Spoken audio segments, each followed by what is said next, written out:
Ya, Assalamualaikum warahmatullahi wabarakatuh, pemirsa TVRI Sumatera Utara dimanapun Anda berada. Senang sekali kami dapat kembali menjumpai Anda melalui program Sumut Menyapa di segmen Kupas Tuntas.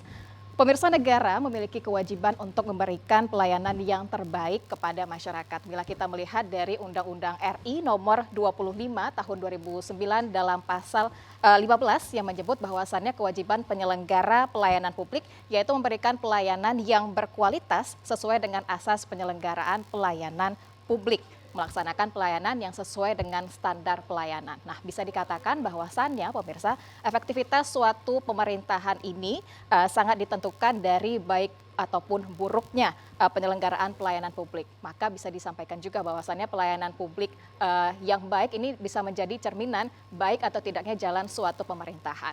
Nah, beberapa waktu lalu Ombudsman Republik Indonesia memberikan penilaian begitu bahwasannya Sumatera Utara termasuk dari salah satu provinsi yang termasuk dalam 5 besar seperti itu yang merupakan mendapatkan predikat pelayanan publik terbaik.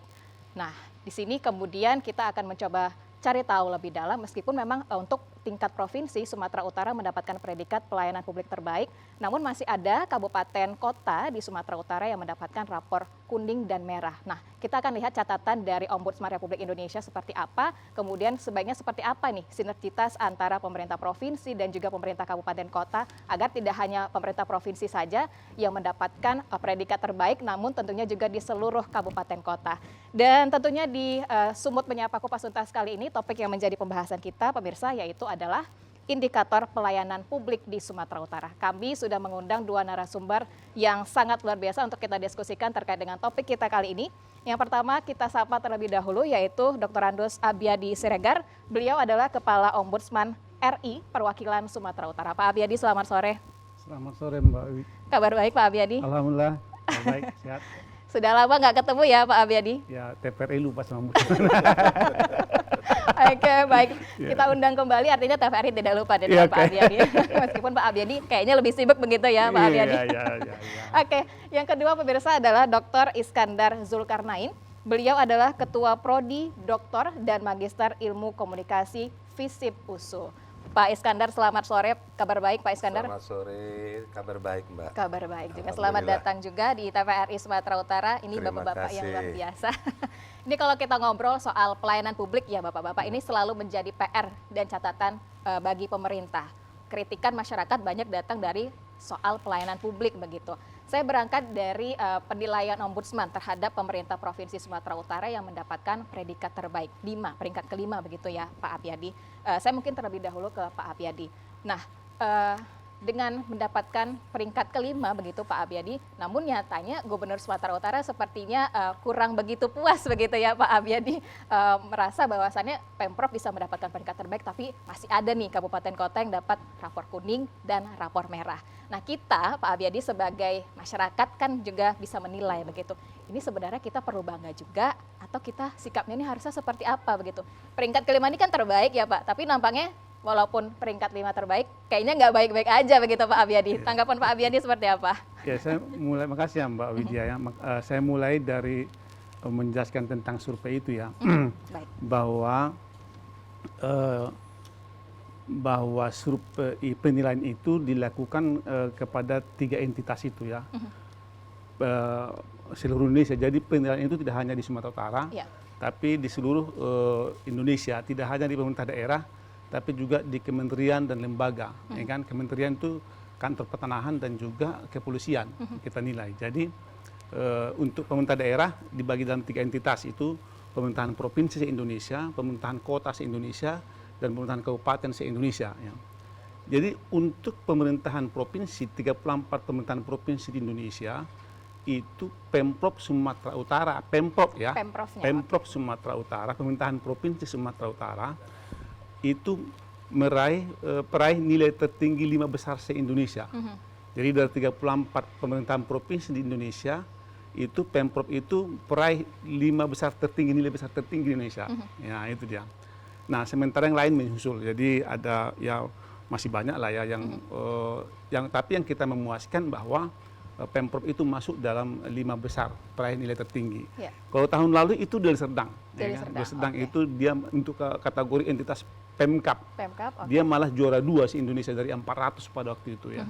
Jadi saya kira 2 tahun ini 2021, 2022 saya begitu agak lega sedikit karena ada raihan capaian yang luar biasa menurut saya yang dilakukan oleh teman-teman pemerintahan daerah. Meskipun nanti akan kita lihat masih ada kekurangan-kekurangan yang masih zona kuning dan zona merah. Oke, masih ada zona kuning dan zona merah. Ini akan terus dievaluasi begitu ya, Pak Abiyadi. Jadi meskipun demikian, respon dari Gubernur Sumatera Utara belum ingin merasa jumawa begitu ya, walaupun memang Pemprov mendapatkan peringkat kelima terbaik, namun nyatanya masih ada kabupaten kota yang ini. Iya, karena kalau saya lihat kan pemerintahan provinsi itu sebetulnya bertindak sebagai pembina ya, pembina penyelenggaraan pelayanan publik untuk misalnya kabupaten kota di Sumatera Utara. Jadi sangat wajar lah misalnya Pak Gubernur sebagai pimpinan daerah di Sumatera Utara merasa belum puas dengan hasil itu, meskipun sebetulnya Pemprov Sumatera Utara sendiri sudah meraih peringkat 5 besar tertinggi ya. Kalau tahun lalu itu Pemprov Sumatera itu masih justru di zona kuning dia. Di zona kuning, oke. Tahun lalu 2021 itu Pemprov Sumatera zona kuning.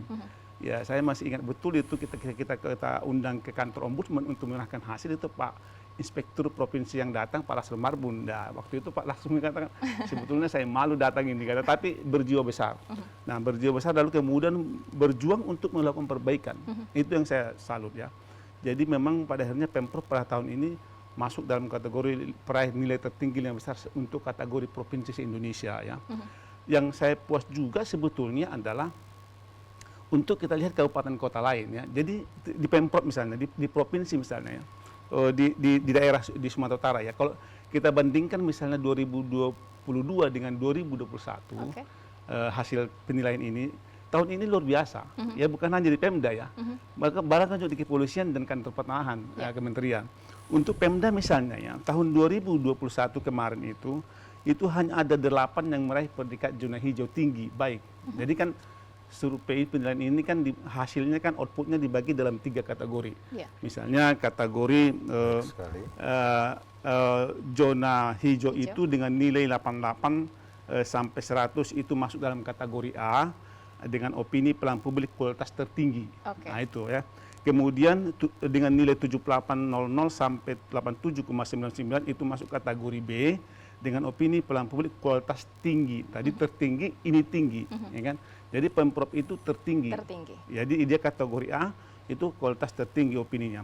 Lalu kemudian nilai 4500 sampai 77,9 itu masuk dalam kategori C kualitas sedang. Jadi kemudian yang zona merah itu 32,53 kategori D kualitas rendah, dan nilai interval 0 sampai 31 sampai 9 itu kategori E kualitas terendah. Jadi ada 2 kategori kualitas rendah merah ya. Nah itu jadi di Pemprov itu masuk dalam kategori tertinggi. Ya. Nah kalau dilihat dari hasil range nilai itu ya, dibandingkan tahun 2001 dengan 2002 itu 2021 itu hanya 8 pemerintah daerah di Sumut yang meraih predikat zona hijau yang baik, yang memenuhi nilai tadi sampai minimal 78-87 itu hanya 8. Hari ini 2022 itu ada 16, jadi 100% kenaikannya. Itu maka saya agak lega juga, berarti kan ada semangat ya. Kemudian tahun 2021 yang meraih predikat zona kuning itu sampai 18. Tahun ini cuma 13, ya kan? Jadi kan menurun yang hijau. Yang hijau semakin naik. Kemudian kalau tahun lalu tahun 2021 yang meraih predikat zona merah itu ada 8. Tahun ini cuma 5. Jadi pergerakan terus menuju ke perbaikan. Ini yang membuat saya agak begitu juga di kepolisian ya. Di kepolisian juga begitu. Di kepolisian itu kalau tahun lalu itu cuma 9 yang meraih predikat zona hijau. Tahun ini itu 19. Luar biasa banyak, 19 hampir 100% lebih, ya kan? Kemudian tahun lalu itu yang zona kuning 16, tahun ini cuma 8, semakin kecil, ya kan? Yang merah tahun lalu 2, tahun ini cuma 1, ya kan? Ya, begitu juga di BPN, kementerian. Tahun lalu cuma 3 yang zona hijau, ya kan? Tahun ini 23 yang meraih zona hijau. Jadi sangat luar biasa. Memang saya merasakan ada semangat perbaikan itu ya. Ketika mulai awal sejak 2022 itu Maret, ketika kita serahkan hasil survei 2021 itu kepada semua, baik itu ke pemerintahan daerah, kepada kepolisian maupun kantor pertanahan, itu semangat untuk melakukan perbaikan itu sangat luar biasa. Itu kami rasakan ketika mereka berhadir datang ke kantor ombudsman, kita diundang ke daerah masing-masing menjelaskan metode-metode survei itu. Nah, itu dia. Ini yang buat saya, dan hasilnya saya kira nggak sia-sia ya. Oke. Meskipun masih ada yang merah dan kuning, saya kira ini menjadi tugas kita tahun 2023 ini. Oke, Gitu. oke. Ini menjadi target ya Pak Abiyadi, baik itu dari Pemprov, Pemkab, dan tentunya juga ada bimbingan begitu dari Ombudsman untuk pemerintah kabupaten kota yang masih mendapatkan rapor kuning dan merah. Ya. Oke, baik. Saya ke Pak Iskandar, kalau begitu Pak Iskandar masih terkait hal yang sama begitu ya. Pemprov mendapatkan peringkat 5, namun Pemkab dan masih mendapatkan rapor kuning dan merah. Meskipun memang kalau tadi berdasarkan data dari Pak Abiyadi, sebenarnya ini jumlahnya ini berkurang begitu. Nah, kalau dari pandangan akademisi ini termasuk kategori yang sudah baikkah pelayanan publik kita di Sumatera Utara, khususnya di pemerintah kabupaten kota, atau seperti apa, Pak Iskandar? Terima kasih Mbak Wid. Jadi dalam perspektif akademisi, kalau ada perubahan dan perubahan itu kepada perbaikan ya sudah disebut ada kemajuan ya, progresnya artinya mengarah kepada hal yang baik. Kita mengapresiasi itu karena memang untuk mengubah sesuatu secara kontras ya, dari misalnya C melompat langsung ke A itu kan tidak mungkin. Oke, ada proses. Pasti ada proses ya, ada tahapan. Jadi sekecil apapun selama ada proses itu perubahan ke arah yang lebih baik itu pasti diapresiasi. Saya hanya tinggal melihat faktor yang menyebabkan ya, mendorong itu dalam era digitalisasi ini ya, masyarakat dengan berkecakapan literasi medianya bagus, ini mendukung karena dari riset yang juga kami lakukan di USU untuk pelayanan publik ya, untuk Kota Medan lah ya, kami memang melihat dari 2021 ke 2022 itu ada kenaikan walaupun kecil ya. Kalau dari angka kami ya, ini berbeda dengan angka riset yang dilakukan oleh Ombudsman. Dari 72 itu mengarah kepada 74 sekian ya. Ada progres kenaikan. Dan yang kami lihat itu di sana ada faktor yang paling rendah itu dari pelayanan itu soal pengaduan. Pengaduan. Iya, jadi pengaduan ini bisa saja mengarah kalau dari hasil yang kami lihat dalam riset kami itu, pengaduannya di sini adalah tidak adanya atau masyarakat belum mengenal banyak sarana atau kanal pengaduan. Padahal ini kan menurut Undang-Undang 14 tahun 2018 ya, Keterbukaan Informasi Publik, ini semua OPD berkewajiban membuat namanya PPID. Nah, ini kan sebagai kanal, sebagai saluran. Nah, jadi dengan teknologi digital sekarang, ini masyarakat cepat kan?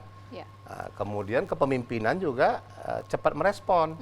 Ya, misalnya kepemimpinan provinsi, kepemimpinan kota, kabupaten itu cepat merespon.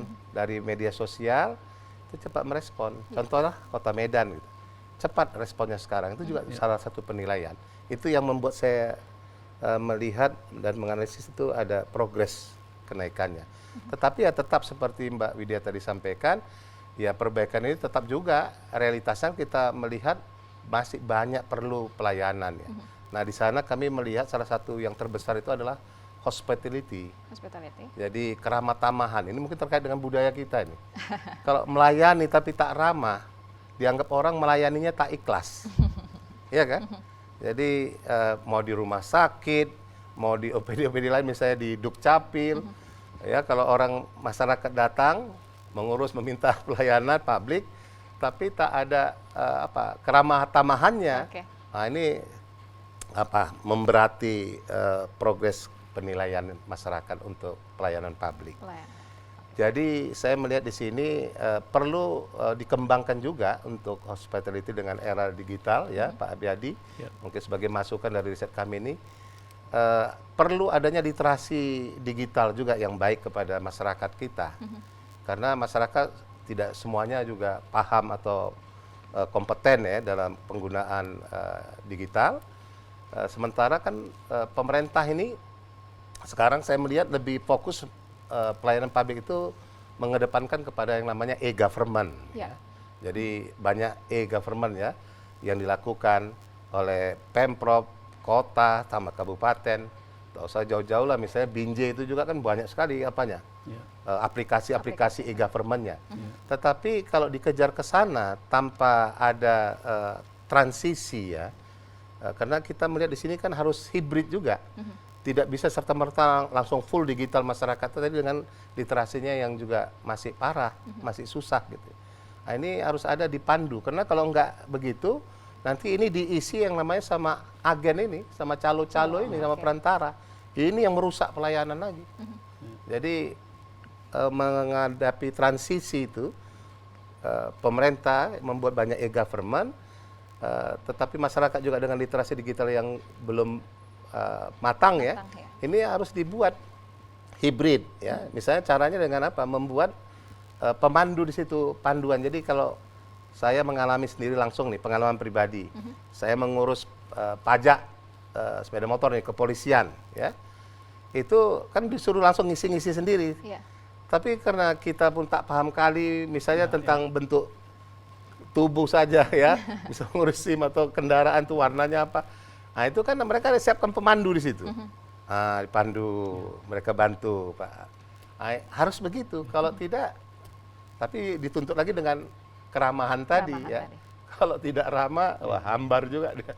Saya pikir begitu. Oke, baik. Berarti tadi ada catatan begitu dari akademisi kita, Pak Iskandar, bahwasannya memang tantangannya itu adalah masyarakat masih banyak yang belum mengenal kanal pengaduan begitu Pak Abiyadi. Kemudian juga terkait dengan keramah tamahan dari para pelayan publik.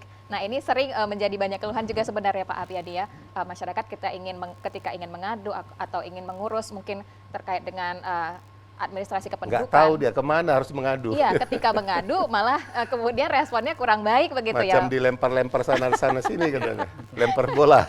Oke, baik. Nah, dari pandangan Pak Abiyadi sebagai Kepala Ombudsman Perwakilan Sumatera Utara, apakah ini kemudian yang menjadi PR juga di daerah-daerah yang masih mendapatkan rapor kuning dan merah begitu Pak Abiyadi? Tantangannya apakah di lapangan seperti ini atau seperti apa? Iya benar, jadi gini ya, di Undang-Undang 25 tahun 9 itu disebutkan bahwa penyelenggaraan pelayanan publik itu minimal harus ada unit pengaduan. Oke. Ya kan? Jadi harus punya itu. Jadi tidak bisa disebut ini minimal ya, penyelenggaraan pelayanan publik itu minimal harus punya unit pengaduan itu. Jadi ada sekitar 5 itu minimal itu, tapi salah satu unit adalah unit pengaduan. Jadi itu harus ada. Dan indikator nilai dalam survei ombudsman itu adalah itu, unit pengaduan. Jadi ketika kita ombudsman datang ke suatu OPD, ya kan, survei menilai, salah satu indikator yang ditanya adalah mana unit pengaduan, ya kan.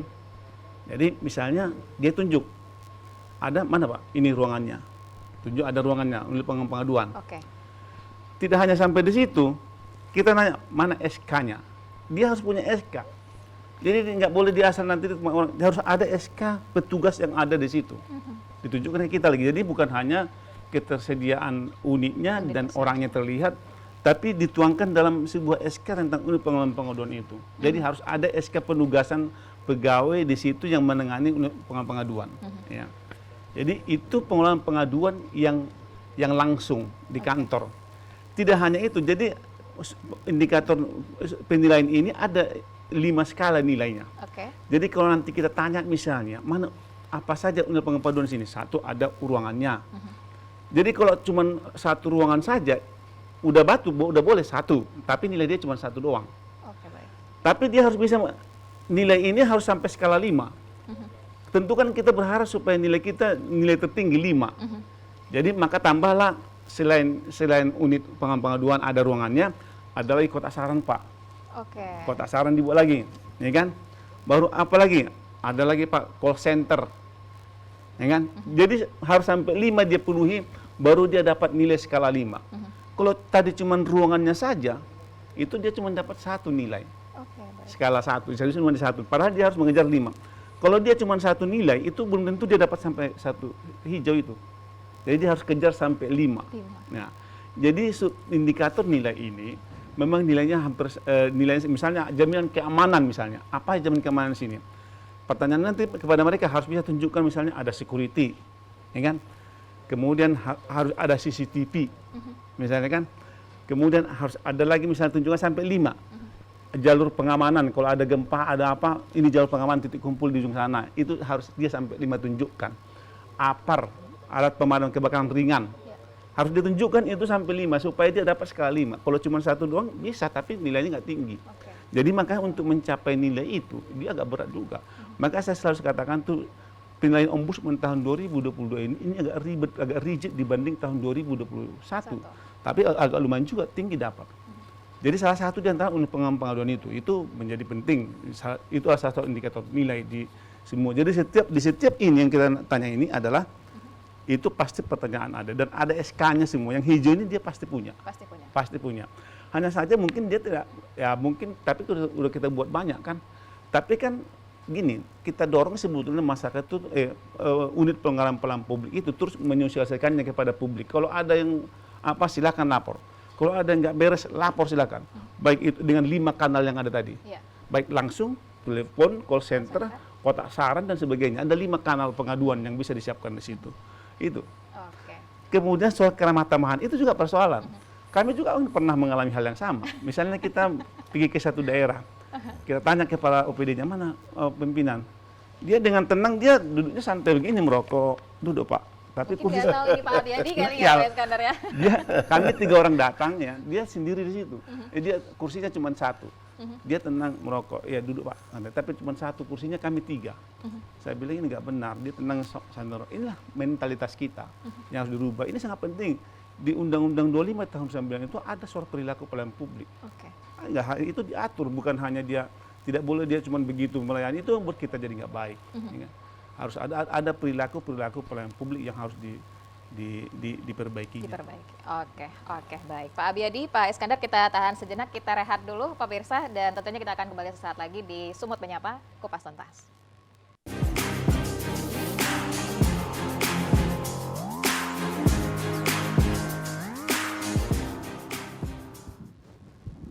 Ya pemirsa, terima kasih Anda masih bersama kami dalam program Sumut Menyapa di segmen Kupas Tuntas. Kita masih membahas mengenai indikator pelayanan publik di Sumatera Utara. Anda mungkin juga bisa bergabung bersama kami pemirsa di line interaktif kita di nomor 0811 6100 386. Sekali lagi di 0811 6100 386. Saya kembali ke Pak Iskandar kalau begitu ya. Mbak Widya. Oke, Pak Iskandar tadi memang Pak Abiadi sudah menyebutkan kalau untuk kalau untuk yang mendapatkan rapor hijau ini memang bisa kita katakan fasilitasnya sudah cukup memadai begitu ya. Masyarakat juga sudah bisa memanfaatkan kanal-kanal pengaduan begitu di daerah yang memang sudah mendapatkan rapor hijau. Tapi mungkin di daerah yang masih mendapatkan rapor kuning dan merah belum bisa dimanfaatkan secara maksimal begitu ya Pak Iskandar.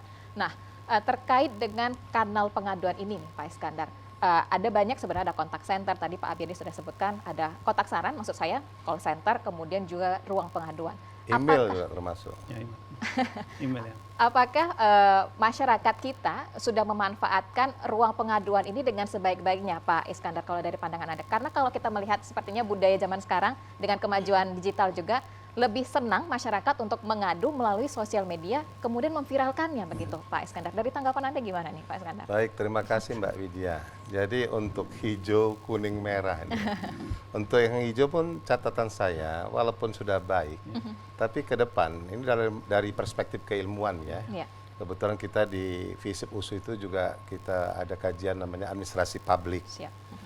Dalam kajian kita, kalau untuk pelayanan itu kan sebenarnya ini merupakan kewajiban negara. Ya, karena aparatur sipil negara atau PNS itu kan disumpah. Ya, begitu dia diangkat menjadi pegawai negeri, disumpah, diangkat sumpah untuk apa? How to serve the public. Bagaimana memberikan pelayanan pada masyarakat. Nah, dari konteks akademi, yang namanya pelayanan ini biasanya kita ambil dari negara itu dari tax, ya, pajak. Jadi untuk yang hijau ini, kita pun tetap masih menganjurkan walaupun sudah hijau ya dalam penilaian, misalnya Ombudsman sebagai lembaga yang melakukan penilaian. Ini tetap harus terus diupayakan apa? Berkaitan dengan pembiayaan daripada pelayanan publik, Mbak. Misalnya saya tadi sambil mau kemari ke TVRI, saya masih mendapatkan laporan dari teman saya yang mengurus ke Dukcapil itu, dia mengurus surat keterangan itu masih bayar 20.000 20.000. Pak Yordi. Itu resmi, ya bukan lewat calo, tapi bayar resmi itu ke negara. Nah, ini harusnya kalau secara filosofis pelayanan, negara sudah membuat pajak pada warganya, ini harusnya free. Pelayanan publik ini harus free, nggak boleh ada kutipan. Nah, jadi harapan kita pemerintah ke depan itu juga begitu ya. Kalau yang sudah hijau-hijau ini kalau bisa free lah. Iya, betul. Nah, jangan ada biaya-biaya lagi, walaupun 20.000 kan bisa juga jadi lontong sayur. Mantap juga itu kata orang Medan kan. Nah, itu yang hijau. Kalau untuk yang kuning dan merah, selain yang namanya pengaduan, dan tadi sudah diatur ya, ada Undang-Undang 14 2008 tentang kebebasan informasi publik ya, wajib itu ada PPID ya, pejabat pembuat informasi dan dokumentasi. Dia harus memberikan penjelasan ya. Ada dibentuk juga lembaga independen namanya Komisi Informasi Publik ya, bisa disidang itu. Kalau tidak memberikan pelayanan yang baik, misalnya minta informasi saja nggak diberikan, bisa dilaporkan. Dan itu bisa kepada persoalan tidak hanya denda, tapi juga bisa masuk kurungan dan bayar uangnya ratusan juta itu menurut Undang-Undang 14 2018 ya. Nah, saya melihat untuk selain hospitality tadi, saya bilang keramah tamahan, ya dari sisi ilmu kami itu komunikasi, itu perlu namanya komunikasi, informasi, edukasi. Nah, ini di semua OPD ini biasanya tetap ada planningnya yang KIE, KIE. Itu dari komunikasi, informasi, edukasi. Jadi setiap OPD, dia harus menyampaikan kepada masyarakat supaya masyarakat paham, tahu apa yang menjadi tugas pokok fungsi OPD itu. Ya. Pelayanan apa yang mereka berikan kepada masyarakat. Di mana tempat kalau mereka mengurus sesuatu lalu nggak beres, mengadunya kemana. Tadi ada 5 saluran tadi misalnya dengan penilaian. Ini harus dilakukan. Nah, di sini saya melihat kadang-kadang sosialisasi yang dilakukan oleh pemerintah atau negara ini kepada masyarakat juga kurang. Banyak masyarakat yang akhirnya kayak buta hukum, dia punya persoalan, nggak tahu dia mau ngadu kemana. Nah, ini yang kasihan. Nah, sehingga ini yang kalau orang-orang yang tak baik dimanfaatkan, ya, sehingga dia jadi korban, ditipu, bisa diurus itu, apa bisa diurus. Nah, karena dia apa? Jadi penting selain keramataman ini dari sisi informasi, misalnya apa? SOP, ya, standar operasional prosedur, mengurus sesuatu untuk pelayanan publik itu. Dan ini saya yakin juga Ombudsman menetapkan itu sebagai salah satu kriteria. Terus dijelaskan masuknya di mana pertama, pintu 1. Setelah itu masuk ke loket 2 di mana, apa di loket 2, loket 3 gimana. Berapa waktu yang diperlukan dalam pengurusan itu semua. Itu harus jelas. Sehingga ketika itu tidak terpenuhi, masyarakat bisa melaporkan ke pengaduan. Kenapa ini enggak apa? Sini 15 menit, tapi saya di sini udah 2 jam. Kerja saya di kantor terganggu. Masa mengurus gininya 2 jam? Paling sedikit. Padahal di papannya 15 menit. Nah, itu kan udah nggak benar dari sisi pelayanan. Jadi ini yang juga total lah ya. Bagaimana kita memperbaiki pelayanan ini. Karena apa? Kalau pelayanan ini saya menilainya dia pakai hati. Jadi kalau dia tidak ikhlas ya, itu pasti akan menyentuh masyarakat yang mengurus urusan kepada lembaga-lembaga pemerintah ini. Oke, baik, siap. Oke, saya kembali ke Pak Abiyadi kalau begitu. Pak Abiyadi, kalau tadi di awal juga saya sudah menyebutkan bahwasannya negara ini kan memiliki kewajiban untuk memberikan pelayanan yang terbaik begitu kepada masyarakat. Artinya setiap elemen pelayanan publik ini memiliki kewajiban itu begitu Pak Abiyadi. Nah, apakah sebenarnya pelayanan publik kita masih banyak yang belum sadar begitu Pak Abiyadi akan kewajibannya untuk memberikan pelayanan yang terbaik begitu kepada masyarakat? Dimulai dari tadi hospitality seperti itu. Bagaimana Pak Abiyadi? Ya, saya kira ya. Jadi memang itu kan sangat dirasakan. Jadi saya harus jelaskan juga bahwa yang penyelenggaraan pelayanan publik yang zona hijau ini belum tentu juga kualitas baik. Apakah suatu saat bisa turun lagi, Pak Abiyadi? Bukan, maksud saya gini, ini kan yang kita nilai dari kewajiban dia. Tadi Mbak Widya tadi sudah bagus memulai di pasal 15 ya, bahwa penyelenggara pelayanan publik wajib memberikan pelayanan publik yang baik kepada masyarakat. Penyelenggara pelayanan publik wajib menyusun, menetapkan, dan mempublikasi standar pelayanan publik dan menyiapkan sarana dan prasarana. Sebetulnya itu yang dikembangkan dalam survei ini. variabel itulah awalnya, lalu kemudian dirumuskan menjadi indikator-indikator nilai. Misalnya ya, jadi dia wajib menyusun, menetapkan dan mempublikasi standar layanan publik. Standar pelayanan itu seperti yang saya katakan, misalnya harus di ruang ini harus ada misalnya terinformasi kepada publik apa yang diurus di kantor ini. Harus tahu kita. Maka sampai sekarang kita nggak tahu yang di kantor camat itu diurus apa. Karena apa? Di kantor camat nggak pernah publikasi yang diurus itu apa. Kita nggak tahu tuh apa yang diurus di kantor camat apa. Kita nggak tahu. Karena sampai sekarang itu nggak terpampang informasi-informasi layanan itu. Bisa Kemudian ngurus surat tanah, ya, jual beli nggak tahu tanah, kita, Pak. ahli waris, macam-macam. Ya, makanya itu bagian dari standar pelayanan publik. Jadi dalam diksinya Undang-Undang 25 disebut dengan produk layanan. Itu jenis layanan. Kalau misalnya di kantor camat itu, di unit layanan itu ada 10 jenis layanan, maka 10 jenis layanan itu harus terpampang di situ. Harus terlihat. Publik harus melihat. Ya kan? Kemudian harus terlihat syaratnya. Kalau saya mengurus surat tanah tadi seperti kata Pak Iskandar, syaratnya apa yang mau saya bawa? Ya kan? Itu harus terlihat. Kemudian biayanya berapa? Ya kan? Kalau apakah bayar? Kalau bayar berapa? Kalau gratis, tuliskan gratis. Supaya publik tahu. Ya kan? Jadi nanti kalau Mbak Widya datang ke kantor camat mengurus surat tanah, sudah tahu Mbak Widya ini bayarnya sekian, udah bisa siapkan dari rumah. Jadi tingkat yang paling tinggi tadi, harapan kita itu jangan bayar lagi. Nah, misalnya itu kita menyebutkan. Ya misalnya kalau bayar, tuliskan Pak. Itu tujuannya. Tuliskan di situ bayar. Kalau gratis, tulis gratis. Ya kan?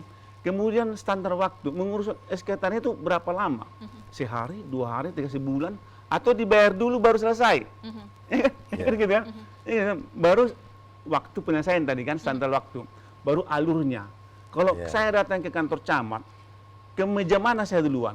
Loket mana? Ngantar berkas, baru kemudian membayarnya, kemudian ngambil hasilnya. Atau jangan-jangan di pagar sudah nyambut, Bang ngapain Bang sini? Kita urus, kita kantin. Apakah masih pola itu? Ya, itu semua, itu standar layanan publik yang harus terlihat di ruang layanan. Itu secara manual, non elektronik, dan juga elektronik harus bisa saya lihat di website. Sekarang bisa mengurus secara online harusnya. Nah, lalu kemudian setelah itu kan standarnya. Sarpras harus ada ruang tunggunya, harus ada loket, harus ada toilet untuk pengguna layanan, harus ada toilet, harus ada unit pengaduannya, ya macam-macam. Itu standar pelayanan publik yang diatur dalam. Itulah tadi kewajiban penyelenggara pelayanan publik yang harus mereka siapkan.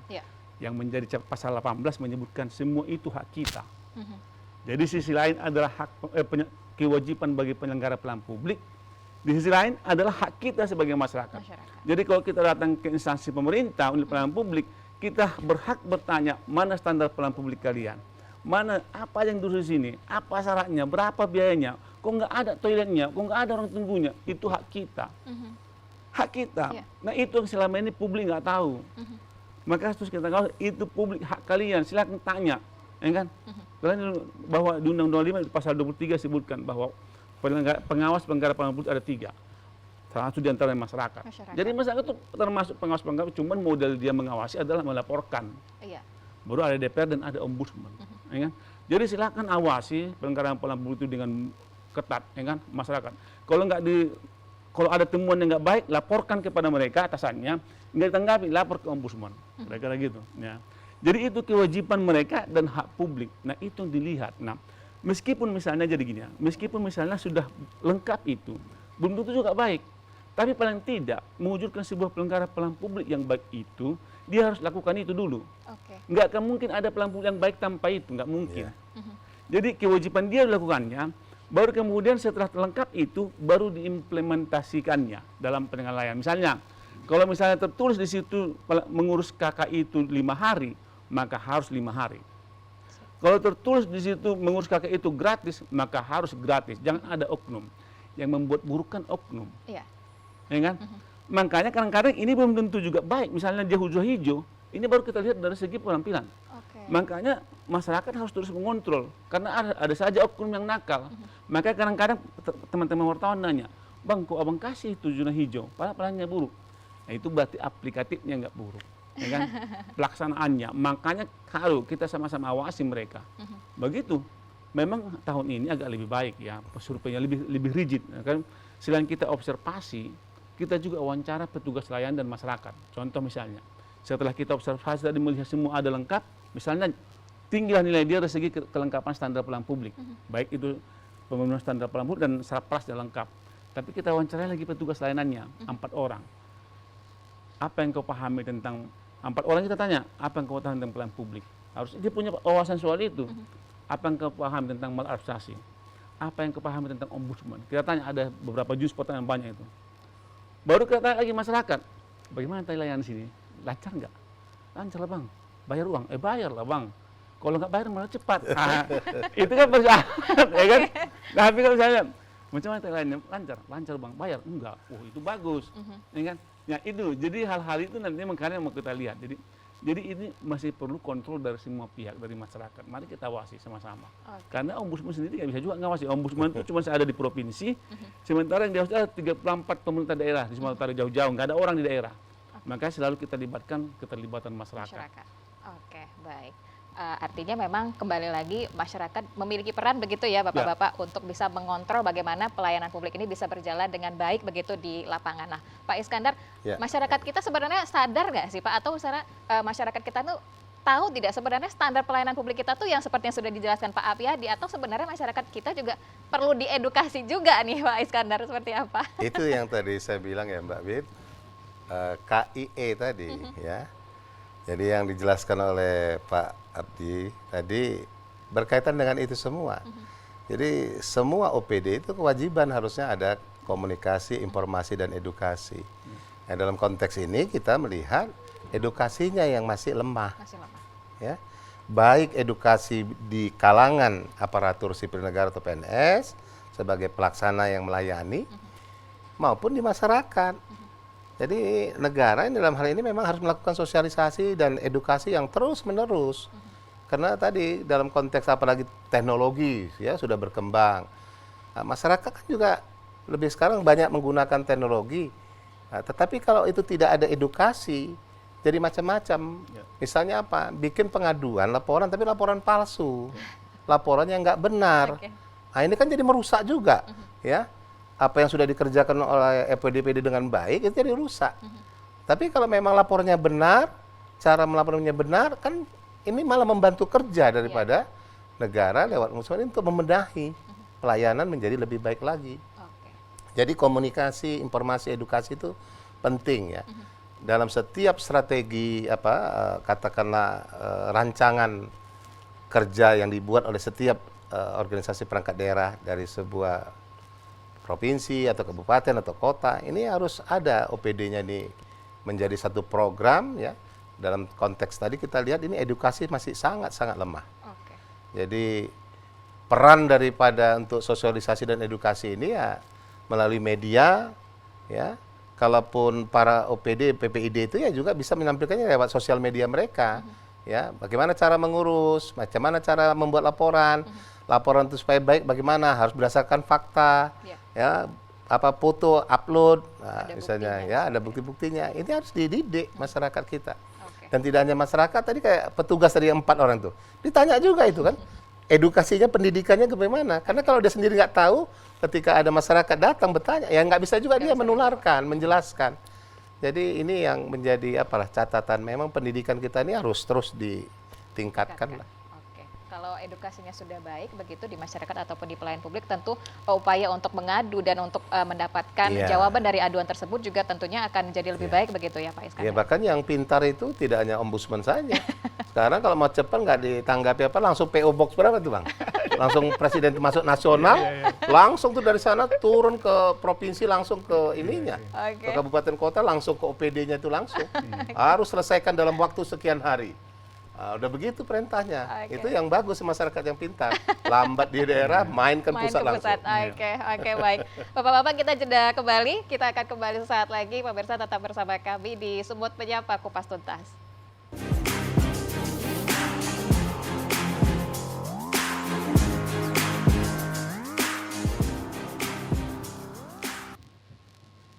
Ya pemirsa, terima kasih Anda masih bersama kami di Sumut Menyapa segmen Kupas Tuntas. Kita masih membahas sekali lagi terkait indikator pelayanan publik di Sumatera Utara. Masih bersama dengan Pak Apiyadi dari Kepala Ombudsman RI Perwakilan Sumut, dan dari akademisi yaitu Dr. Iskandar Zulkarnain. Pembahasan kita tadi sudah cukup menarik ya, kembali lagi edukasi masyarakat juga bila ingin melakukan pengaduan begitu juga harus dengan cara yang baik dan benar agar kemudian pelayanan publik khususnya di Sumatera Utara dan di beberapa kabupaten kota yang mungkin masih mendapatkan catatan rapor kuning dan merah ini kemudian bisa berbenah dan kemudian bisa berjalan lebih baik lagi ke depannya. Oke, saya mungkin ke Pak Apiyadi lagi ya begitu. Pak Apiyadi, penyelenggaraan pelayanan publik saat ini kan memang kembali lagi seperti tadi disampaikan Pak Iskandar memanfaatkan sistem digitalisasi. Saat ini sepertinya sudah banyak instansi-instansi yang memanfaatkan digitalisasi tersebut dengan melakukan survei begitu Pak kepada masyarakat. Nah, dengan melakukan survei ini Pak Apiyadi, apakah ini dinilai efektif untuk bisa menjawab keluhan dari masyarakat atau survei ini seperti semacam formalitas saja begitu Pak Apiyadi? Seperti apa tanggapannya? Ya, itu bagus ya. Jadi gini, memang sekarang ini sejak beberapa tahun terakhir ya ada kalau nggak salah ada perpres yang dulu tuh mendorong supaya digital tuh ya, jadi government itu jadi mendorong semua penyelenggara pelayanan publik untuk berbasis teknologi digital itu. Jadi sehingga sempat itu sebetulnya beramai-ramai akhirnya OPD pemerintah daerah membangun digital. Tapi pada akhirnya memang itu banyak yang setelah dibangun ditinggalkan, ya kan, tidak tersosialisasi dengan baik, nggak ada gunanya jadinya, ya kan. Makanya ya, ketika sudah dibangun dengan biaya besar, itu mestinya harus gencar juga misalnya untuk menyampaikannya kepada publik. Nggak ada gunanya nanti itu, toh karena itu sebetulnya kan dibangun untuk masyarakat. Yeah. Tapi kalau publik nggak tahu, itu nggak ada gunanya. Ya kan? Makanya misalnya informasi tentang unit pengelolaan pengaduan, ya kan? Itu harus gencar disampaikan kepada publik. Di ruang-ruang depan kantor itu harus diinformasikan tuh. Ini unit pengelolaan pengaduan. Makanya ombudsman kadang-kadang itu pergi juga ke daerah itu membawa apa stand up banner tuh. Yeah. Ini taruh sini Pak ya, kita pajangkan di situ unit pengelolaan pengaduan ombudsman kan, kita tayangkan itu, pajangkan di situ. Jadi ini yang perlu kita sampaikan. Nah, lalu kemudian itu yang penting unit pengelolaan pengaduan di survei ini juga kita tanya itu menjadi satu. Jadi kalau dia lengkap secara digital, itu malah tinggal. Jadi kan gini, survei itu elektronik dan non elektronik. Ketersediaan standar pelayanan publik secara elektronik dan non elektronik. Kalau dia hanya manual, dia bagus. Misalnya manual dan ruang layanan lengkap. Tapi kalau cuma itu aja, itu kurang tinggi, nilainya kurang tinggi. Ya kan? Tapi dia harus punya yang website. Apakah misalnya pokoknya bisa yang disebut dengan online itu saya bisa buka di mana saja pun. Ya kan? Misalnya saya mau ke Nias mengurus sesuatu, saya buka di sini aja. Ya kan? Oh, berarti saya tahu syaratnya apa, kira-kira gitu ya. Bukan yang terpampang di ruang-ruang layanan itu, ada itu enggak, karena enggak bisa diakses, itu enggak online kan. Iya. Jadi yang disebut itu online, jadi harus bisa online. Nah itu salah satu indikator nilai di penilaian ombudsman itu. Jadi harus ada dia di secara online, yang kita apakah di sifatnya Facebook, apakah pokoknya online, ya kan. Terlihat standar-standar pelayanan di situ. Itu sudah kita dorong sebetulnya, dan ini yang terus kita gerakkan. Karena ke depan memang penyelenggaraan pelayanan itu harus berbasis elektronik. Itu akan meminimalisir tindakan-tindakan curang ya. Ya, justru itu yang harus dibangun secara bagus. Makanya mohon maaf saya kemarin saya diminta komentar misalnya tentang mundurnya tilang ITEL itu bahasa Inggris apa itu kepolisian itu ya, ETEL ya. Ya, ETEL itu ya, ETEL ya. Jadi itu kan sudah diterapkan oleh kepolisian, memundur lagi menjadi manual. Kalau saya nggak setuju, saya bilang mestinya justru ini yang harus disempurnakan, diperbaiki supaya lebih canggih, ya kan? Supaya tilang elektronik itu makin mantap, ya kan? Jangan lagi mundur ke belakang, makin mundur ke belakang nanti akan banyak oknum polisi yang bermain nakal, akan justru mencurangi atau apa namanya terlibat berkontribusi untuk menjelekkan citra kepolisian. Di tengah-tengah kepolisian sekarang citranya semakin semakin down ya. Jadi makanya teruslah kita dorong ini supaya bagaimana penyelenggaraan pelayanan publik itu berbasis elektronik sehingga publik, dan kemudian jangan hanya dibangun dengan biaya besar, tapi harus disosialisasikan kepada dan edukasi. Ya, edukasi kepada masyarakat. Bagaimana cara penggunaannya harus tahu. Ya kalau cuma gitu aja dibangun habis uang banyak, tapi nggak ada manfaatnya, itu nggak ada gunanya. Jadi harus kita dorong. Oke, baik. Tambahan dari Pak Iskandar seperti apa Pak Iskandar? Jadi saya melihat perlu sekali edukasi ya. Selain sosialisasi, edukasi itu wajib dilakukan. Makanya tetap ada komunikasi, informasi dan edukasi tadi. Nah, di sini orientasi pemerintah untuk elektronik ini kepada banyak e-government ya, banyak aplikasi, tapi tidak disertai tadi dengan sosialisasi dan edukasinya, sehingga banyak yang mangkrak. Padahal tadi ratusan juta mungkin mengembangkan aplikasi atau e-government yang dibuat ya. Nah ini yang menjadi apa? Nah saya ingin menambahkan juga dalam konteks pelayanan ya mudah-mudahan negara kita juga semakin makmur ya. Sehingga pelayanan publik tadi secara filosofisnya ya itu adalah layanan negara yang harusnya sifatnya secara mendasar harusnya free ya. Jadi mau ngurus apa aja nanti mau ngurus misalnya apa? Ini orang akhirnya banyak nikah siri, nggak nikah apa karena mahal katanya kan ke kantor agama. Itu kan pelayanan publik nggak perlu bayar. Nah, mau masuk apa kemana gitu ya ngurus-ngurus apa itu jadi jangan lagi bayar. Ini yang sudah baik ini kita tingkatkan terus. Untuk yang kuning merah ya memang harus banyak berusaha dan belajar keras ya. Jadi tuntutan pembangunan itu sebagai satu sistem Pak Wid, tidak bisa hanya negara saja yang aktif ya. Jadi negara ini kan dasarnya dari rakyat, oleh rakyat, untuk rakyat. Ya, itu demokrasinya. Jadi kalau hanya sekarang hanya diserahkan pada negara, karena apa? Masyarakat ini kehilangan kepercayaan. Trust masyarakat kepada negara itu nggak ada. Kalau yang lalu-lalu itu kita kenal Pak jadi apa di sosial media itu terkenal autopilot. Ya, negara ini berjalan nggak usah pakai pemimpin, nggak ada politik, biar aja autopilot jalan sendiri ya itu katanya. Sampai begitulah tingkat kepercayaan masyarakat kepada negara itu rusak. Ya, ini yang harus dibangun. Jadi kalau kita melayani itu kita juga membangun kepercayaan sebenarnya masyarakat kepada negara ini. Kepada kita ya di OPD itu, di organisasi perangkat daerah itu tempat kita kerja. Jadi kalau mereka percaya apapun yang dilakukan negara pasti partisipasi masyarakat itu tinggi. Tapi kalau masyarakat nggak percaya ya kepada negara, kepada OPD-OPD itu, kau aja yang kerja, kau aja yang enak, kami gini-gini juga. Kau manfaatkan kami, kemiskinan kami kau manfaatkan, kebodohan kami kau manfaatkan katanya kan. Jadi ini yang susah. Jadi bagaimana dalam konteks komunikasi, informasi, edukasi itu, ini membangun kepercayaan publik. Ya saya buat menulis satu buku komunikasi politik dan trust ya.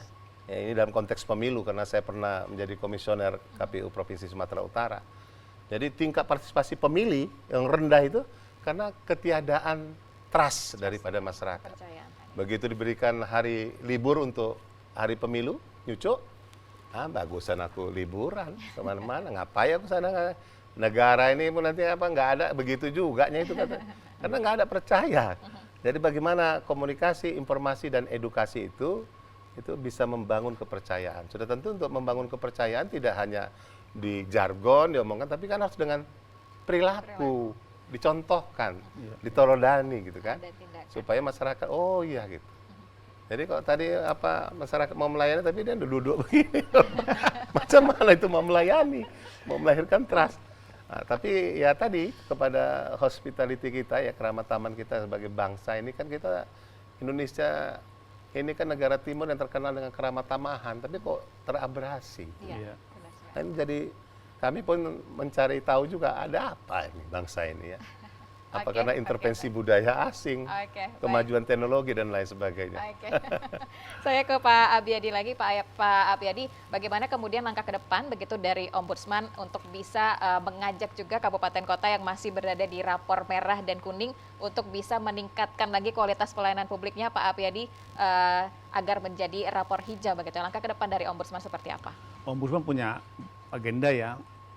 Tentu melakukan pendampingan ya, pendampingan kepada semua teman-teman, baik itu yang masih zona hijau, yang sudah zona hijau pun tetap kita dampingi untuk tetap bisa mempertahankan bahkan perlu meningkatkan gitu ya. Lalu kemudian begitu juga kepada yang terutama kepada yang zona kuning dan zona merah. Pendampingan yang kita lakukan bisa dalam bentuk langsung dan tidak langsung ya. Seperti tahun-tahun lalu sebetulnya bisa kita misalnya mereka datang ke kantor boleh ya kan. Tanya apa yang hal-hal yang belum dilakukan, silahkan datang ke kantor. Atau mereka juga undang kita ke sana juga silahkan. Bahkan karena sudah sekarang canggih, kita Zoom juga boleh, ya kan? Itu tahun lalu 2022 itu kita Zoom dengan beberapa daerah itu, tolong Pak kan kita Zoom lah, gimana? Oke kita Zoom, ya kan? Nah, pokoknya diberitahu ke kita untuk tanggalnya kapan supaya kita siapkan jadwal kita di sini karena kita juga punya banyak agenda kan. Jadi adalah pendampingan yang terus kita lakukan. Ini saya kira menjadi sangat penting karena gini, karena penilaian ini memang karena variabel-variabel indikator nilainya sangat sehingga penting disampaikan dengan secara lebih detail kepada para pemerintah daerah. Jadi penilaian sebetulnya nggak curang. Sebelum kita nilai, itu kita beritahu kepada mereka. Jadi yang dinilai itu ini loh, ini kita beritahu dulu. Jadi penilaian itu sistem terbuka, ya kan, betul terbuka, nggak kayak dulu tertutup, ya kan. Jadi terbuka, kita beritahu dulu. Setelah kita beritahu, kemudian apa yang dinilai, kemudian bulan sekian nanti kami datang, ya kan. Tapi ketika kita tidak datang, itu nggak ada lagi poin, ya kan. Ya sudah kita menilai. Ya. Tapi mereka harus dampingi kita. Ketika kita sampai di ruang di kantor mereka harus dampingi kita untuk membantu kita ketika ada yang perlu kita tanya, mana ini tunjukkan, mana ini tunjukkan, mana ini tunjukkan. Jadi begitu modelnya. Tapi nggak boleh lagi ketika sudah sampai itu nggak ada lagi sistem pendampingan. Oke, baik. Pak Iskandar, bagaimana kemudian Pak Iskandar para pelayan publik begitu harus memulai untuk memperbaiki kualitas pelayanan publik mereka agar kemudian bisa mendapatkan pelayanan publik yang lebih baik lagi ke depannya untuk masyarakat? Saya jawab Mbak Widya dengan satu kata namanya awareness, kesadaran. Ya. Bisa kesadaran, Pak Iskandar? Semua PNS ya, sebagai pelayan publik ingat pada sumpahnya. Sebagai aparatur sipil negara atau pegawai negeri sipil itu, pegawai negara, ketika dia diangkat menjadi pegawai, itu disumpah. Sumpahnya ya harus memberikan pelayanan, nggak boleh untuk kepentingan pribadi atau golongan atau enggak, harus melayani publik. Nah, kesadaran ini harus dibangun. Jadi jangan pikir saya sebagai aparatur sipil negara, ASN atau PNS, oh ini orang hebat, oh pejabat, enggak. Justru dia adalah pelayan. Ya. Pelayan. Itu dari sisi negara ya, birokrasi atau aparatur negara. Tapi dari sisi masyarakat juga ya punya niat yang baik, ya, hati yang tulus, bahwa apa diberikan negara, dikerjakan negara itu sudah yang terbaik. Baik. Karena itu mereka juga harus ikut mau membantu, berpartisipasi. Tadi kata Pak Abid kan kalau nggak ada pengawasan dari masyarakat juga ya kerjanya juga nggak terbantu, nggak bisa ditingkatkan. Pak Iskandar, terima kasih. Awareness dari pelayan publik, kemudian juga kepedulian dari masyarakat ya agar pelayanan publik kita bisa berjalan lebih baik lagi ke depannya. Pak Iskandar, terima kasih. Pak Apriyadi juga terima kasih. Luar biasa sekali diskusi kita pada sore hari ini. Mudah-mudahan kita bisa ketemu lagi di lain waktu. Amin. Dan tentunya pemirsa terima kasih juga sudah menyaksikan Sumut Menyapa Kupas Tuntas. Kita akan kembali lagi di Kupas Tuntas berikutnya. Terima kasih. Sampai